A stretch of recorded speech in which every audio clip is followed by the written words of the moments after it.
diusir. Aduh, mungkin bisa ceritakan sedikit Mas kronologi sakit ayah Anda sendiri dan seperti apa? Sebetulnya sih kalau sakit, maksudnya tidak ada sakit yang, maksudnya saya juga bingung kenapa, cuman mungkin memang sudah takdirnya, sudah waktunya. Karena kalau setahun yang lalu kan Oktober 2023 kan almarhum sempat kena serangan jantung di Amerika. Pada saat itu sudah dipasang 4 ring, sudah sembuh lah. Nah cuman beliau ini kan sekarang cuci darah setiap seminggu 2 kali, itu juga nggak masalah, sehat kok.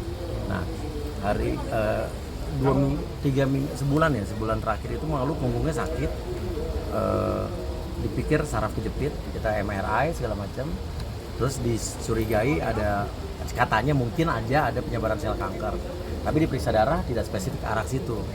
Nah hari ini harusnya ada jadwal ke Darmais untuk cek dan juga dimintain untuk keterangan bahwa akan di PET scan itu untuk mengetahui penyebabnya apa gitu. Tapi normal-normal aja, hari Minggu kemarin kita masih makan bareng-bareng.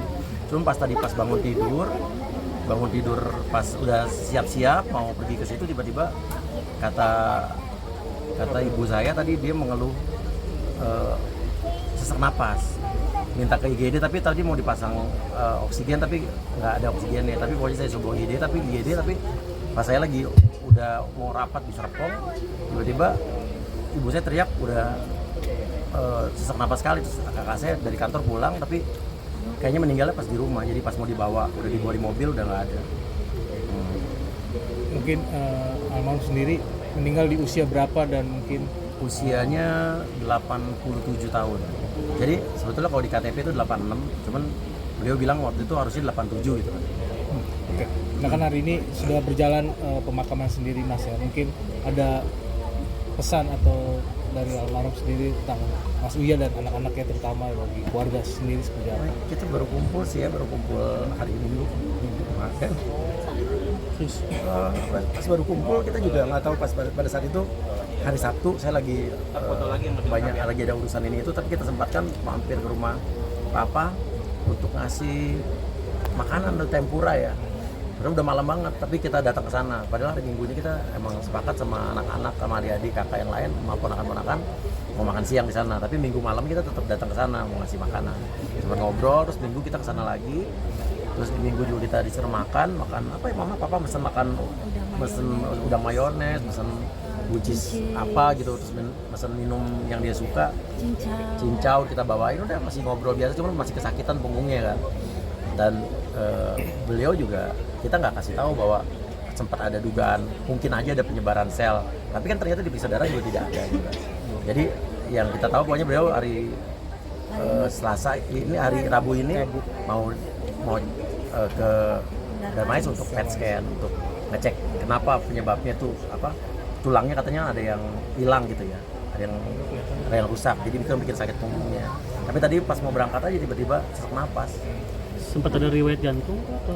Tahun lalu kan kena serangan jantung waktu di Amerika. Tapi udah dipasang ring 4, udah masalahnya udah selesai. Kalau jantung tuh udah alhamdulillah udah normal. Berarti dari jantung sendiri tidak memang ada keluhan yang tidak ada. signifikan. Setelah dipasang ring 4 itu beliau lebih segar gitu kan. Di usia yang 87 ini beliau ayah saya terlihat segar gitu. Orang masih ke masjid, sholat juga masih di masjid kan. Ayah saya juga kan ayah saya pembina anggota pembina Dewan DKM masjid ya. Jadi masih cerita tadi teman-temannya, masih Jumatan kemarin masih ngobrol gitu. Papanya kata adalah salah satu anak yang dibanggakan di karir politiknya oleh almarhum gitu. Dan sedekat Ya, semua ayah saya bangga sama semua anak-anaknya, sama adik saya, sama kakak saya semua bangga. Cuman yang saya senang, saya membuat ayah saya bangga. Ayah saya melihat saya dilantik jadi DPR RI. Itu yang sempat dia ngomong, cerita dulu soal ibunya, nenek saya. Nenek saya adalah, dia cerita bahwa nenek saya adalah anggota DPR wanita pertama di Indonesia. Dia sering cerita dulu di Komisi 1, sering tugas ke luar negeri, terus juga kalau ke kantor naik beca. Terus dia bilang kalau kamu jadi DPR nanti nurunin gen nenek kamu gitu kan. Dan kemarin saya dilantik walaupun bapak saya nggak datang, nggak sempat datang pelantikan karena kan riuh pelantikan kan cuma ada boleh yang datang cuma pendamping satu orang istri aja, dia lihat dari TV. Tapi si sempat janji bilang bahwa nanti kapan kita ulang aja fotonya di gedung Pura-Pura, ulang tapi nggak usah pas pelantikan tapi pakai baju pelantikan, foto kita sama-sama sekeluarga. Dan belum sempat. Cuman saya yakin ayah saya bangga sama saya. Ada nasihat atau pesan nggak Bang yang selalu diingat dari almarhum ayah mungkin? Ayah saya apa ya, pesannya cuman jadi diri sendiri aja. Jadi tetap jadi saat apapun yang kita lakukan, mau jadi artis, mau jadi DPR, mau jadi apa, kita harus kerjakan sepenuh hati dan benar-benar dengan ketulusan hati. Jadi ya saya janji bahwa apa yang saya lakukan nanti ke depannya jadi DPR ini akan seperti yang putri saya, ya benar-benar jadi anggota dewan yang pro rakyat, yang bisa bikin ayah saya bangga. Dan tapi walaupun saya sedih kehilangan ayah saya, tapi saya yakin di sisa akhir umur yang kemarin dia udah bangga, walaupun dia nggak pernah, bukan orang yang ngomong saya bangga sama kamu, tapi saya tahu dia bangga sama saya. Masih ada yang belum terrealisasi dari almarhum, belum selesai. Kita jalannya ke Bandung. Kita kemarin mau ngomong waktu kemarin pulang dari rumah bapak saya hari Minggu kemarin 3 hari yang lalu, sempat bilang yuk kita naik ke Bandung, naik bus, coba naik bus, tapi nanti tunggu punggungnya sembuh dulu gitu. Iya yuk nanti kita naik ke Bandung, kita naik bus, itu aja kemarin sempat ngomong. Terus sempat juga bilang mau coba umroh sekali lagi, kan bapak saya udah haji dan umroh beberapa kali, tapi kemarin sempat bilang nih kalau udah sembuh mau umroh sekali lagi deh dibilang gitu. Iya gampang nih kalau udah punggungnya udah enakan. Jadi kalau dari punggungnya sih bukan sakit meninggal, bukan dari punggung, cuma tadi tiba-tiba pagi-pagi mau ke Darmais dia sesak napas. Kalau udah dari janji udah mau ke dokter, udah. Sampai tadi dokternya nanya datangnya berapa, tapi ya pas udah meninggal tadi. Cinta Nino sempat video call tadi, Cinta dan Nino. Iya, Cinta Nino sempat video call. Karena Cinta Nino nggak mungkin balik ke sini karena kan kita langsung tadi jam 10 meninggal dimakamin bapak saya hari ini. Dia tadi cuma video call aja. Berapa kali video call. Anak-anak bilang pengen kesini, tapi saya bilang nggak usah. Kan mereka sampai sini juga nyampe baru 2 hari lagi gitu baru. paling tadi terakhir anak-anak minta pas yang ditutup gitu untuk terakhir kalinya mereka pengen lihat video call. Jadi anak-anak tadi satu-satu video call lihat tayangnya sebelum dikafan ditutup semua. Jadi ya mereka lihat satu-satu tadi video call lihat tayangnya terakhir. Iya, dan waktu pulang sakit dari Amerika tahun lalu itu kan sempat di apartemen saya tinggal sebulan, tapi ayah saya nggak betah, pengennya pulang karena dia kan di rumahnya nanam pohon anggur. Jadi dia bilang dia masih senang berkebun, nyiramin anggur sampai anggurnya tumbuh, dia bilang. Jadi saya kan takut juga, khawatir karena dia cuma di rumah tinggal berdua sama ibu saya sama mbak. Tadinya malah nggak ada mbak, cuman akhirnya ada mbak. Dan tadi kan saya berlebih senang kalau dia tinggal di apartemen saya, tapi dia nggak bisa ninggalin pohon anggurnya. Melihat ibu sendiri gimana mungkin tadi kan sempat Apa? Ibu, kondisi saya, ibu. karena saya nggak tega tadi pas ibu saya nelpon teriak-teriak itu, pas saya lagi baru nyampe ada rapat dengar pendapat sama BKSHP DPR RI. Pas saya baru masuk gedungnya, pas baru duduk teriak-teriak. Terus itu kakak saya udah sana bawa ke rumah sakit, tapi 3 menit kemudian baru saya duduk dikabarin udah nggak ada. Jadi saya baru ikut rapat 5 menit kali tadi saya pergi lagi. Jadi mama juga tadi sempat nangis, gimana papa nggak ada. Mama paling kayak tadi kan kalau ke kamar ngelihat kasur gitu. Mama bilang dari umur 17 tahun sama papa sampai sekarang. Nanti mama tidur sama siapa? Mama tiap hari sama papa. Ya itu sih yang bikin kita. Ya sekarang kita temenin anak-anaknya temenin dulu mama, terus kalau ya mama mau tinggal sama kita ya kita lebih senang gitu. Mas, mungkin sosok almarhum sendiri di mata Mas Uya sendiri yang begitu terlihat tadi kan terpukul. Terus Bapak juga saya banyak. orangnya punya prinsip tegas. Beliau dulu kerja di PT Bahana, itu di bawah Departemen Keuangan, lembaga pembiayaan. Saya ingat pada saat itu kalau nggak salah PT Bahana itu pecah, diambil alih oleh lembaga pemerintah, dan ayah saya ditawari untuk naik jadi jabatan tinggi di atas, direktur atas, tapi dia menolak karena dia bilang ada yang tidak sesuai dengan prinsip dia. Dan benar aja, berapa tahun kemudian ayah saya memilih pensiun, dan pada saat itu kan bahana kan ada Sujin siapa ya, itu kan kasus kan, buronan kan. Jadi ayah saya bilangnya dia punya prinsip, dan ayah saya juga bilang bahwa kamu kalau jadi apapun kamu harus punya prinsip dan jangan sampai mencederai nama baik keluarga. Itu dia. Karena di keluarga kita semua tuh Orang baik-baik. orang baik-baik. Jadi kalau kita melakukan hal-hal yang menyimpang itu, ingat bahwa kita dari keluarga baik-baik yang tidak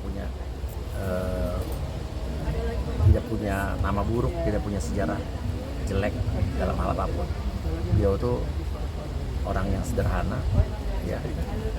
Dia dulu, ingat banget saya, walaupun dia dulu di kantornya jabatannya sudah apa ya, di bawahnya direktur persis ya gitu. Itu dia cuman punya mobil Toyota Corolla tahun 79, mobil tua, udah, padahal dia bisa beli yang lain. Dan ibaratnya, tapi itu sempat saya waktu pertama kali punya duit sendiri ya, dulu senang saya bisa beliin papa saya mobil yang lebih mewah lah. Dan intinya itu, saya ingat beliau orangnya sederhana banget. benar-benar sederhana, benar-benar nggak suka mewah-mewahan. Kadang-kadang suka negur.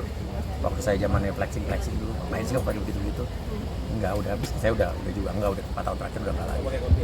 Jadi sederhana, orangnya sangat sederhana dan humoris. Iya. Menghibur di keluarga, di teman-teman DKM, pengurus masjid. Itu beliau tuh terkenal orang yang humoris dan bikin ketawa.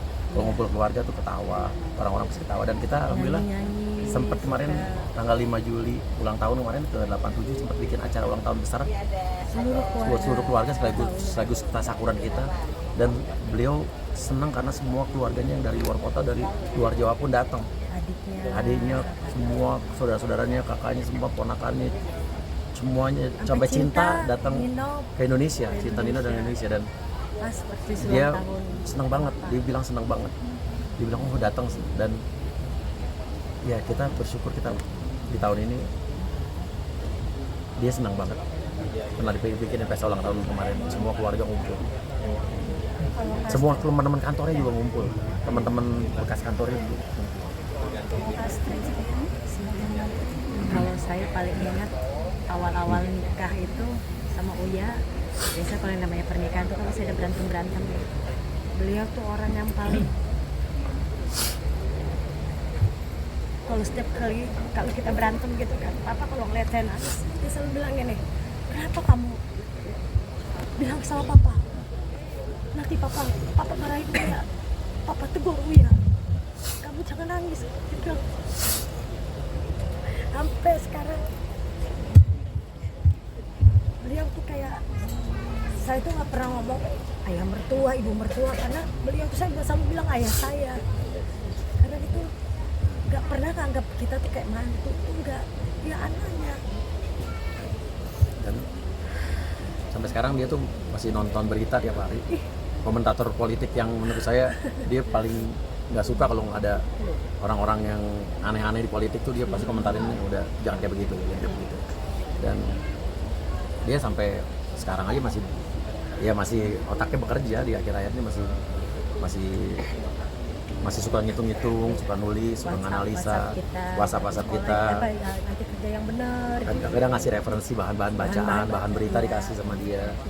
Dan hebat lah, orang yang hebat. Dan saya bangga punya ayah seperti dia. Punya firasat nggak? Saya punya firasat. Jadi makanya firasatnya adalah waktu itu, waktu hari Sabtu, padahal kita hari Minggu mau kumpul sama keluarga, Sabtu malam saya paksa dia, yuk kita ke rumah papa, datang hari ini nggak ngasih makanan. Terus pas di situ saya melihat sesuatu ada yang aneh, dan sempat saya bilang sama dia nih, mau bilang sama dia dalam hati bahwa hal yang paling saya takutin adalah sewaktu-waktu kalau ada kejadian kayak begini, saya nggak siap.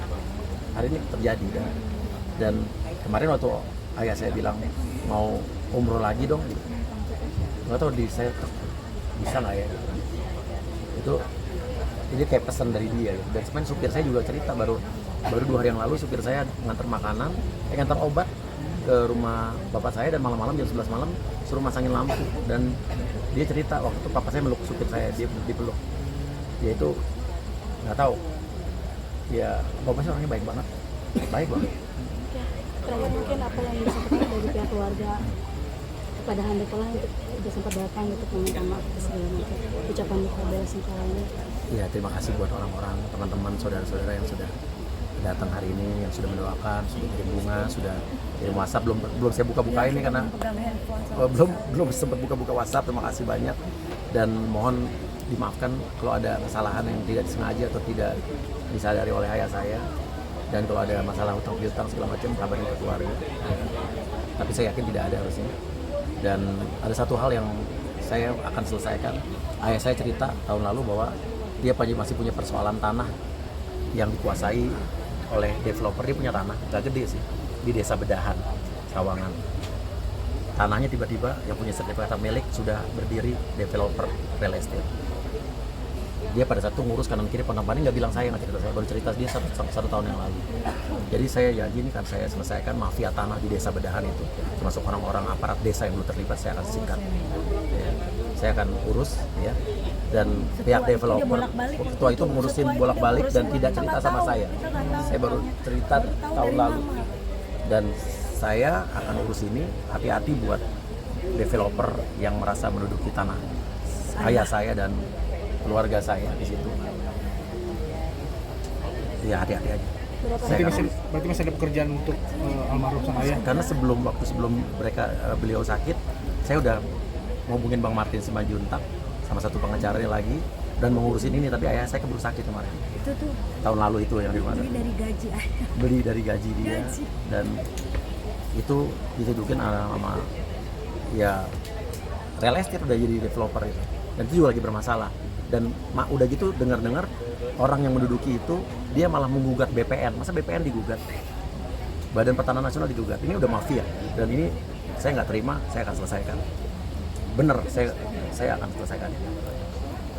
Berarti ingin melanjutkan ya? Iya, walaupun nggak seberapa, tanahnya bukan tanah hektar-hektaran, cuman rumah kecil. cuman saya akan selesaikan di Desa Bedahan, Sawangan. Ya. Oke. Terima kasih banyak.